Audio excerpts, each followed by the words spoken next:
вяртаючыся крышку до ўчорашняга дня, гэты стос дакументаў, пачынаючы з 1947 году і дзесьці там пасярэдзіну 60-х год, палова з іх контент сяброў Рады БНР складзеных. Это лепшая наша эліта, доктары навук, гістарычных у першую чаргу, складалі дакументы, дасылалі ў Мюнхен, выдаваліся бюлетэні. Там быў такі інстытут вывучэння Советского Союза, і кожнае нацыянальнае утварэнне Советского Союза, но па чужыне яны пісалі правду і ўкідвалі ў заходні вольны свет, што адбываецца в Украіне за часамі Советаў, што адбываецца ў Беларусі. І гэта інфармацыя была вельмі каштоўнай дзеля разумення і выраблення сапраўднае палітыкі у дачыненні да Савецкага Саюза. Гэта таксама да гэтай справы Рада БНР у найбольшым спрычынялася. Паралельна існавалі і Беларуская цэнтральная рада пад кіраўніцтвам Радослава Астроўскага. Былі пэўныя непаразуменні, але ў агульным працавалі ў адным накірункам. І калі Беларуская цэнтральная рада зліквідавалася, то лепшыя прадстаўнікі яе добраахвотна прыйшлі і сказалі ўраду: мы жадаем працаваць на карысць бацькаўшчыны ў складзе вашай палітычнай структуры. Калі мы заглянем у статут Рады БНР, там наўпрост прапісана: Рада БНР з'яўляецца адзіным праўным прадстаўніком беларусаў, інтарэсаў беларускага народа.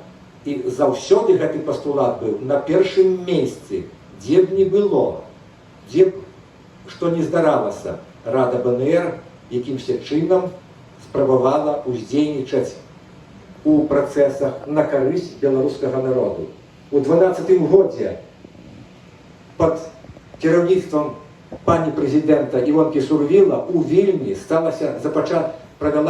праведзена сустрэча, мітынг з кіраўнікамі ўсіх палітычных партый і рухаў Беларусі. І яны падпісалі мемарандум, дзе ўсе, нават з супрацьлеглымі поглядамі, там былі і Міленкевіч, і Шучкевіч, і Пазняк, пагадзіліся з адным: Рада БНР ёсць депозітарам беларускіх дзяржаўных традыцыяў. Пад Раду БНР падпісаліся ўсе. І да гэтай пары спіс адчынены для падпісання. Гэты мемарандум – гэта вельмі моцны дакумент. У 16-м годзе ў Нью-Йорке на сесіі Рады БНР Дэвід Суорт, першы амбасадар Сполученых Штатаў у Беларусі, выйшаў за ініцыятывою: мы рыхтуем пакет юрыдычных дакументаў і вносім у Кангрэс, і там ён будзе разгледжаны, каб быў запасны варыянт. А калі акупуюць Беларусь, што далей?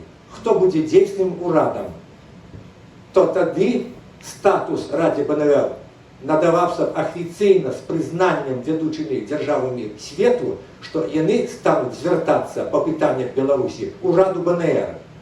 На жаль, іншыя працэсы пайшлі, і гэты пакет дакументаў апынуўся падрыхтаваным, але не зацверджаным, але ён ёсць.